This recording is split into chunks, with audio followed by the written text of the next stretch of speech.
Prediksi Sekjen Pradi Bersatu, Ade Darmawan, tentang Roy Suryo mengajukan pra-peradilan keempat dalam kasus tudingan ijazah palsu Presiden RI ke-7 Joko Widodo, Jokowi, 100% akurat. Beberapa waktu lalu, Ade Darmawan menyebut bahwa Roy Suryo akan mengajukan pra-peradilan keempat karena masih terdapat sejumlah pasal yang menjerat Roy Suryo, tetapi belum diuji melalui mekanisme pra-peradilan. Hal tersebut terbukti setelah Roy Suryo resmi mendaftarkan permohonan pra-peradilan keempat pada Senin, 3 Agustus 2026. Pakar telematika ini mendaftarkan permohonan pra-peradilan keempat terhadap Kapolda Metro Jaya dan Kejaksaan Tinggi, Kejati, DKI Jakarta ke Pengadilan Negeri, PN, Jakarta Selatan. Permohonan pra-peradilan keempat ini terdaftar dengan nomor perkara 129PD pra 2026 PN Jakarta, sel terkait keabsahan pengekalan atau travel ban yang dilakukan pihak kepolisian terhadap dirinya.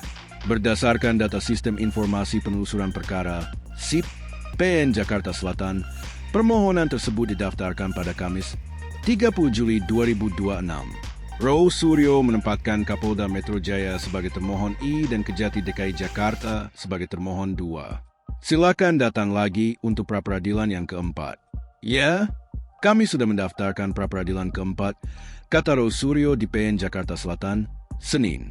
Lebih lanjut, Roy Suryo menjelaskan fokus utama dari permohonan pra-peradilan keempat ini untuk menguji sah atau tidaknya penyekalan yang membuatnya tidak bisa bepergian ke luar negeri. Tentang apa? Tentang pencekalan. Ya, gitu. Iya, pencekalan dan ada beberapa. Tapi yang penting tentang pencekalan, jelasnya. Ade Darmawan sebut Roy Suryo akan ajukan pra-peradilan keempat. Ade Darmawan menilai masih ada beberapa pasal yang menjerat Roy Suryo, namun belum diuji melalui mekanisme pra-peradilan.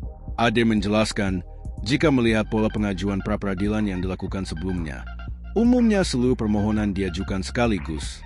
Akan tetapi, dalam perkara Roy Suryo ini, pengajuan dilakukan secara bertahap. Kalau kita melihat beberapa pra-peradilan, biasanya dia itu sekaligus. Kita tidak perlu lagi artinya mencicil ini rehabilitasi kemudian setelah rehabilitasi apalagi kan begitu, kata Ade Darmawan.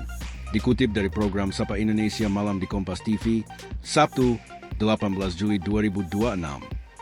Ade berharap rangkaian pra-peradilan yang diajukan Roy Suryo tidak memengaruhi pemeriksaan pokok perkara yang dalam waktu dekat akan disidangkan.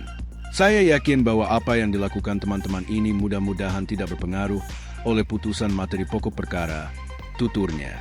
Menurut Ade, apabila permohonan pra-peradilan tersebut dikabulkan, hal itu tentu akan menguntungkan Roy Suryo.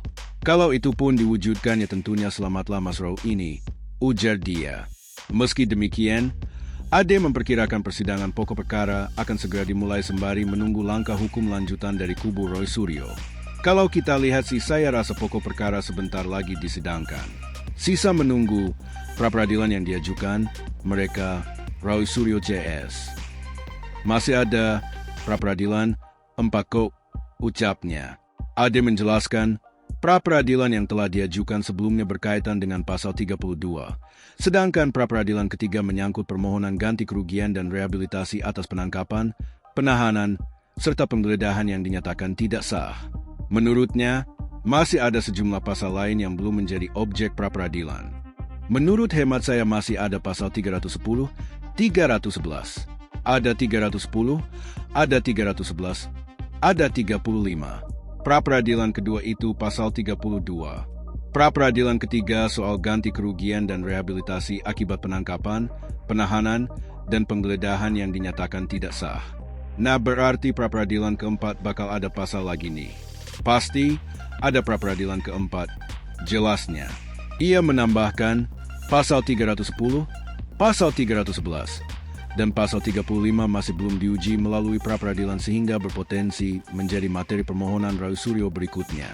Karena pasal 310, 311, 32, dan 35. Kan pasal 32 pra-peradilan kedua. Nah, 3 pasal ini kan belum, ucap pungkasnya.